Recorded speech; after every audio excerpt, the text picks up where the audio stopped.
तरीन वीडियोस के लिए हमारा YouTube चैनल सब्सक्राइब करके बेल आइकन प्रेस करिए ताकि आपको मिले हर अपडेट सबसे पहले। देखें, नवाज शरीफ साहब का जो पासपोर्ट है वो 16 फरवरी से मनसूख हो चुका हुआ है। उनके पास पासपोर्ट नहीं है, उनको मुल्क आना चाहिए। लीडर वही होता है जो मुल्क में जीता और मरता है।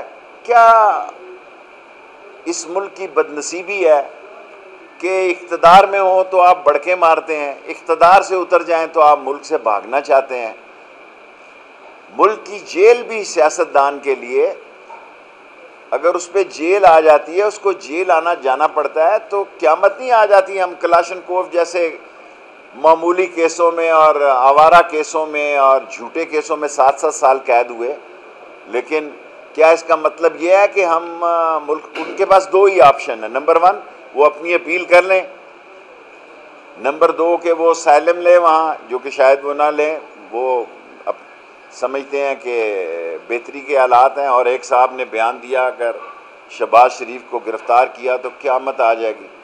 इस मुल्क में भुट्टो फांसी लग गया तो कोई चिड़िया नहीं फड़की थी। उससे बड़े लीडर तो नहीं है आपके यहाँ, आप क़यामत बर्पा कर देंगे। कानून की हुक्मरानी होनी चाहिए। और नवाज शरीफ का पासपोर्ट 16 फरवरी को मनसूख हो चुका है और शहबाज शरीफ साहब ने ECL से निकालने के लिए दरख्वास्त नहीं दी और वो वक़्त भी गुजर गया। सो उनका केस ये भी ख़त्म हो गया ECL पर बारजन। जी।